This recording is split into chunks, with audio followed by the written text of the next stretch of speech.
Moj največji talent je, če bi vprašali ljudi okrog mene, verjetno to, da ne rabim skoraj nič spati, ampak realno pa mislim, da je moj talent, če lahko temu tako rečem, ta moja radovednost, ta moja vedoželjnost, enostavno iskanje novih stvari, ki me zanimajo, iskanje nekih novih področij. In ko sem bila mlajša,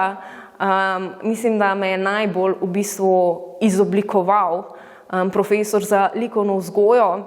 ki v meni ni videl samo piflarke, ampak mi je na nek način me spodbujal, da sem našla ta svoj izrazni svet,